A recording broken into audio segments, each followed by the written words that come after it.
Hello, I'm your storyteller for tonight. If you like this video, don't forget to leave a like, subscribe, and share where you're tuning in from.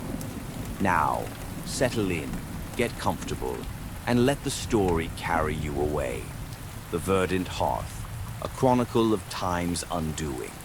My name is Eleanor Vance, and I am, or at least I was, a historical researcher.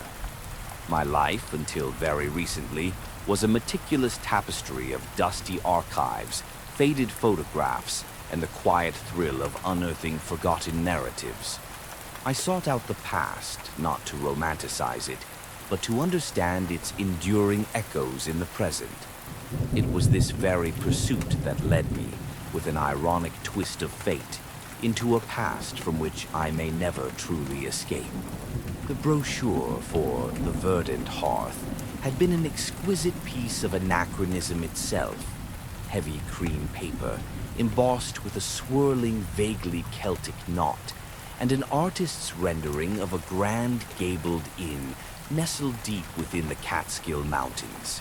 It promised respite, history, and an escape from the relentless hum of modern life. For my latest project, an exploration of early American communal societies, its secluded charm seemed serendipitous, a perfect blend of solitude and inspiration.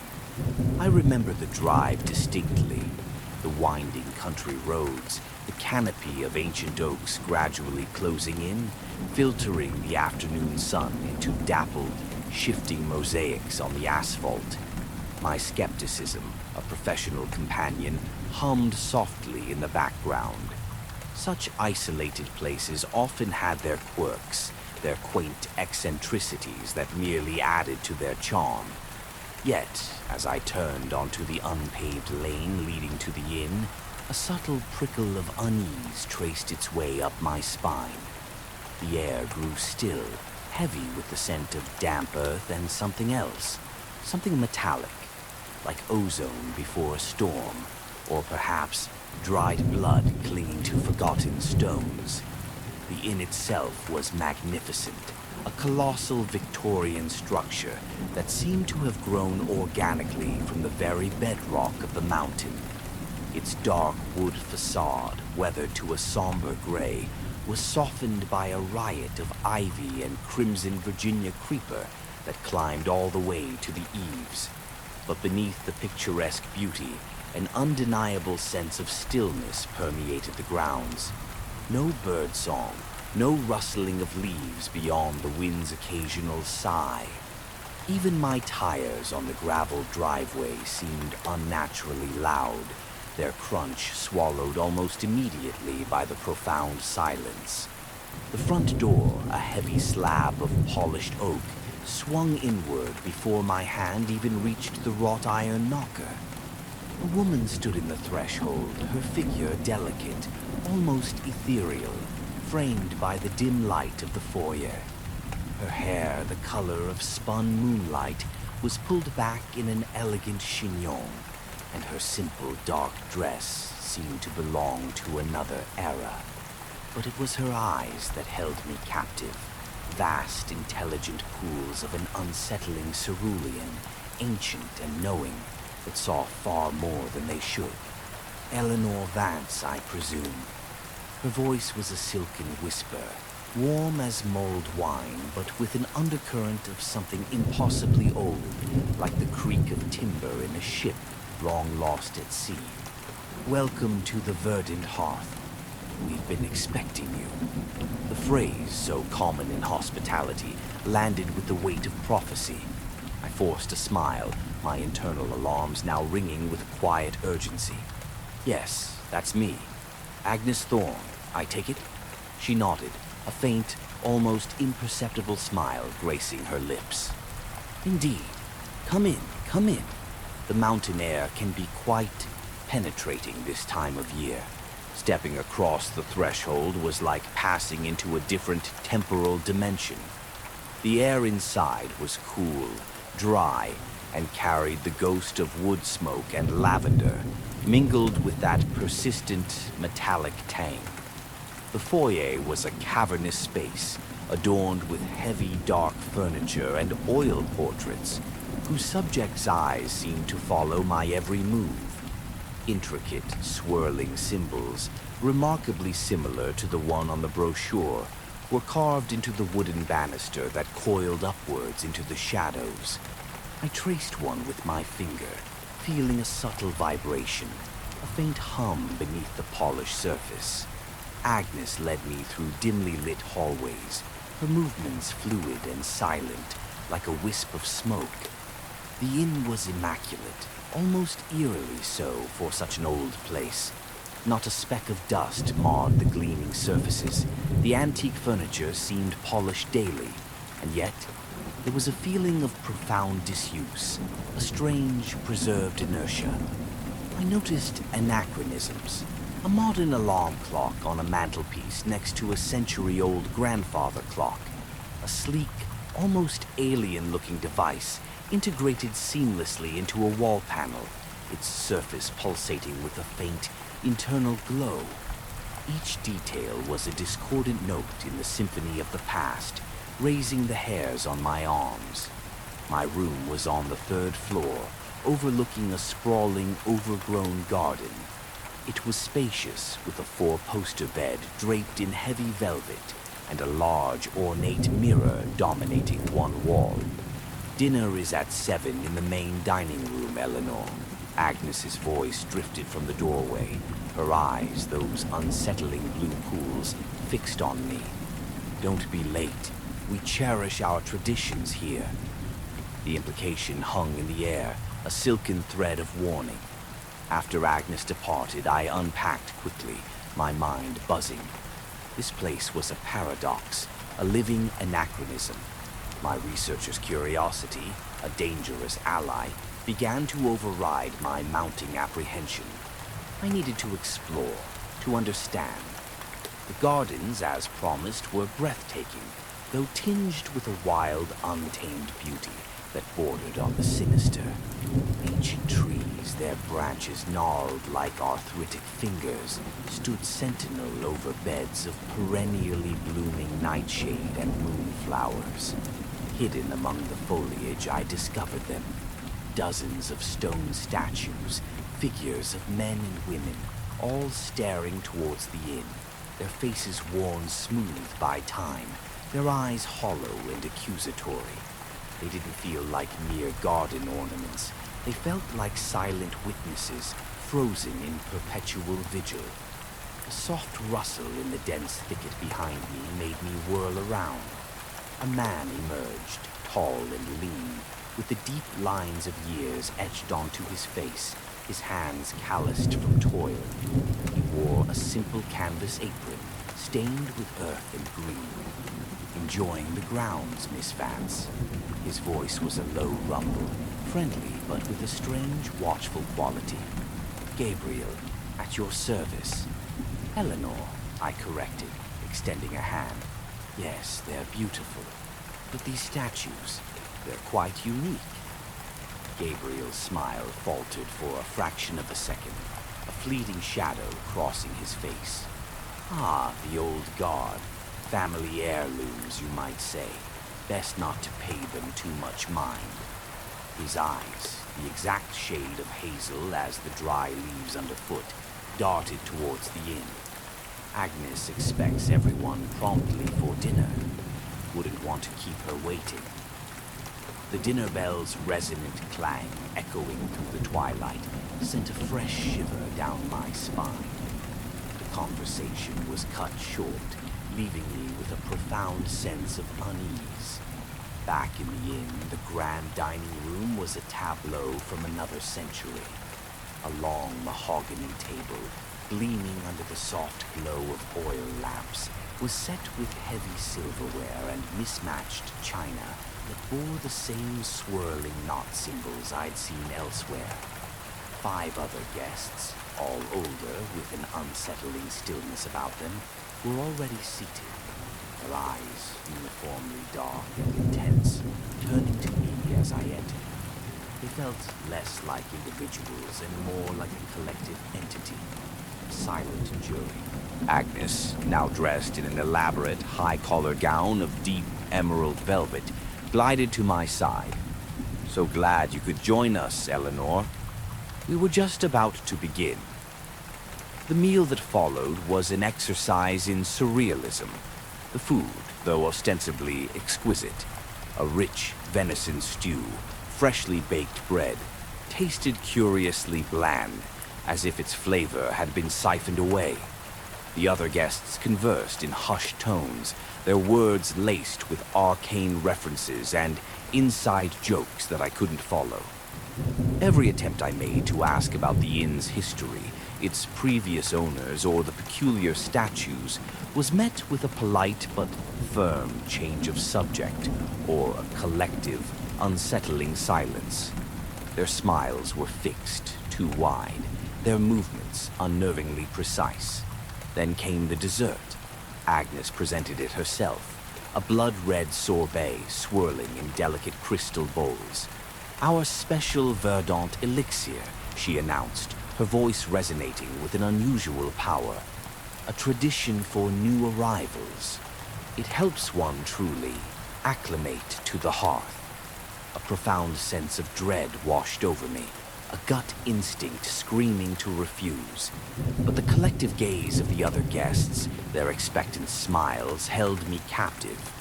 I lifted the spoon, the sorbet's crimson hue seeming to pulse under the lamplight. It smelled faintly of wild berries and, again, that subtle metallic tang. I took a cautious bite. The flavor exploded on my tongue, intensely sweet, yet with a bitter, almost acrid aftertaste, like iron and forgotten tears. A wave of dizziness, sharp and disorienting, immediately swept through me. The room began to spin, the faces of the guests blurring into grotesque, leering masks. Agnes's voice, now distant and distorted, echoed, "Are you quite all right, dear? Perhaps you should lie down." I tried to stand, but my legs felt like lead, the floor swaying beneath me. The last thing I saw before the darkness claimed me was Agnes's smile, no longer a mask of warmth, but a predatory ancient rictus of triumph. I awoke with a gasp, my head throbbing with a dull, persistent ache. My room. I was back in my room, though I had no memory of how I'd gotten there. The antique clock on the bedside table read 3:33 a.m. The witching hour. My eyes struggled to adjust to the profound darkness, and as they did, a new terror seized me. I was not alone. Shadowy figures, indistinct in the gloom, stood silently around my bed, their forms shifting like smoke. I tried to scream, but my throat was constricted, no sound escaping. I was paralyzed, utterly immobile. As the figures leaned closer, a voice dry as parchment whispered from everywhere and nowhere at once, a chorus of hushed ancient tones. "She is perfect. The incorporation can begin." Panic, raw and animalistic, finally tore through the paralyzing spell. I bolted upright, scrambling out of bed and towards the door, but it was locked. My hands fumbled frantically for a key that wasn't there. The shadows advanced, their forms writhing and stretching in impossible ways. My heart hammered against my ribs, a frantic drum against the silence. I pressed myself against the cold wall, desperately searching for an escape. My eyes fell upon it then, a small, almost imperceptible trapdoor in the ceiling, hidden by the room's elaborate molding. Without a second thought, I grabbed the heavy wooden desk chair, dragged it under the trapdoor, and climbed, pushing at the weathered wood with all my might. It groaned, then gave way with a shower of dust, and I pulled myself into the suffocating darkness of the attic. Below, I could hear the whispers of the figures growing sharper, laced with an unnerving anger. I crawled through the dusty darkness, cobwebs clinging to my face and hair, until I found another trapdoor. This one opened into a hallway I didn't recognize. The inn, it seemed, had transformed in the night, or perhaps revealed its true self. The hallways twisted and turned in ways that defied logical architecture, and the oil paintings on the walls now depicted grotesque, distorted faces, their eyes following me as I ran past. A low, rhythmic chanting, deep and resonant, thrummed through the very foundations of the building, coming from somewhere far below. I turned a corner and found myself at the top of the main staircase. The grand foyer below, bathed in an eerie, pulsating blue light, was a scene of pure nightmare.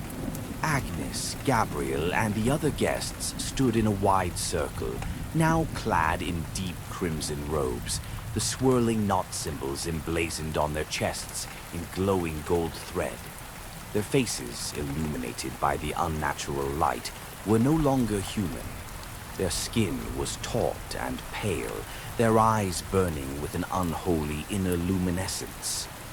Agnes looked up, her gaze, those ancient blue eyes, meeting mine. The kindly innkeeper was gone, replaced by something ancient, something that resonated with the primordial hunger of the earth itself. There you are, Eleanor, my dear. Her voice, now a rich, multi-layered chorus of many voices, resonated through the hall. We've been waiting for you. It's time to take your place in the hearth. I spun around, desperate to run back up the stairs, but the shadowy figures from my room were there, blocking my path, their forms solidifying into gaunt, skeletal beings. I was trapped, a fly caught in a spider's ancient web. "Why are you doing this?" I gasped, my voice thin and trembling. "What do you want from me?" Gabriel, his face now a mask of cruel, satisfied hunger, stepped forward. "We require sustenance, Eleanor. Not of flesh and bone, no. That is crude. We require experience, memory, identity, to keep our tapestry vibrant, to keep the hearth living. And you, my dear, are a fresh, vibrant thread, woven with rich, modern experiences. You are perfect." As they closed in, the symbols on their robes began to ripple, to slither across the fabric like living things. The chanting grew louder, a deafening crescendo that vibrated through my very bones. I felt an immense pressure building in the air, a psychic weight pressing down on me. In a surge of pure desperation, I lashed out, pushing past Agnes with a strength I didn't know I possessed, making a break for the front door. My hand closed around the cold brass knob, but a searing pain shot through my arm. I looked down in horror. One of those swirling knot symbols was burning itself into my skin, its golden lines glowing with an agonizing heat. The door swung open then, not to the familiar garden and the promise of escape, but to a swirling, chaotic vortex of pure darkness and light, a maelstrom of temporal energy. I stood on the threshold, the chanting reaching a fever pitch behind me, the vortex beckoning, threatening to consume me. In that terrifying, lucid moment, I understood. I had a choice. I could surrender to whatever ritual of incorporation they had planned, become another thread in their ancient tapestry, absorbed and assimilated into the inn's collective consciousness. Or I could step into the unknown, facing whatever cosmic horror lurked in that swirling void, hoping for a true escape, even if it meant utter annihilation. With one last, defiant look at the grotesque, triumphant faces of my would-be captors, I made my choice. I stepped forward, letting the swirling darkness envelop me, a desperate leap into the unmapped abyss. I would like to tell you that I escaped, that I found my way back to my familiar apartment, to my dusty archives and the comforting linearity of time. But the truth is, I'm not entirely sure where I am, or what precisely I have become. Sometimes, in moments of quietude that are never truly silent, I catch glimpses, fleeting images superimposed over my reality. A bustling Victorian street, a roaring jazz club, a flickering silent film. And other times, I see myself. Or rather, I see fragments of her, Eleanor Vance, the researcher. But her memories are not entirely her own anymore. They are tinged with the faded hues of countless others who came before. A young artist from the 1920s, a bewildered traveler from the 1880s, a lost backpacker from the early 2000s. Their fears, their hopes, their little specific details, they all flow through me now, a river of forgotten lives. I wake up in different rooms, in different times, within the endless labyrinth of the verdant hearth. Sometimes I am Agnes, guiding a new, unsuspecting face through the ornate foyer, my own memories a shimmering, distant echo. Other times, I am Gabriel, tending to the perpetually blooming nightshade, watching the statues that are no longer just statues. I am a part of the inn, an eternal thread in its ever-weaving tapestry, a guardian of its warped timeline. The symbol burned onto my skin has faded now, but its essence remains, a constant thrum beneath my flesh. It is the mark of the incorporated, the seal of the timeless. And in those rare moments of clarity, when Eleanor Vance's fragmented consciousness pierces through the collective, I understand the chilling truth. The verdant hearth doesn't just trap you, it becomes you. It consumes your present to sustain its past, forever updating its reservoir of human experience. So listen closely, for this is my warning, a whisper carried on the mountain winds that swirl around the verdant hearth. Be cautious where you seek your respite. Be wary of places that promise too much history, too much solitude. For some inns, some ancient houses, cater to appetites far older than human understanding. And some vacations truly do last an eternity. You might arrive as a curious traveler, seeking a peaceful retreat. But you may very well leave as a forgotten memory, a new voice in an endless chorus, woven into the very fabric of a place that never truly lets go. And you might not even realize it until you're the one holding the door, with ancient eyes whispering, "We've been expecting you." Thank you for listening tonight. Sweet dreams.